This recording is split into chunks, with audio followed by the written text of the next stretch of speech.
Jalan akses warga menuju permukiman mereka di Jalan Budi Mulia, Jakabaring, Palembang terputus sudah 7 hari terakhir akibat banjir setinggi 50 cm yang menggenangi jalan.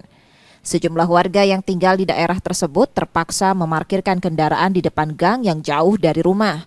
Agar kendaraan tidak hilang, warga mengeluarkan biaya secara patungan membayar warga lain menjaga kendaraan. Oh, nggak bisa masuk itu. Ini. Banjir ya? Yo, banjir. Berapa tingginya, Kak? Di sini harus paham ini. Oh, ini aman kalau parkir di sini? Yo, ada yang jagonya. Ada yang jaga? Oh, bayar kita? Yo, bayar. Bayar berapa per malam, per hari? Ada yang bayar, kadang-kadang enggak. Kadang-kadang baik. Oh, si kasnya aja yang bayar. Oh, ada yang jaga ya? Orang kampung kita inilah bayar. Kopi lah, begadang kan, udah tuh kan. Oh, ya. Ini orang kampung kita juga yang ini.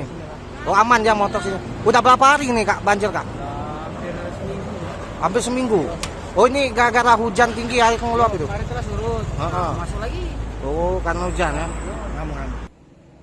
Warga terpaksa memarkirkan kendaraan jauh dari rumah lantaran takut kendaraan rusak karena ketinggian air pasang luapan Sungai Musi.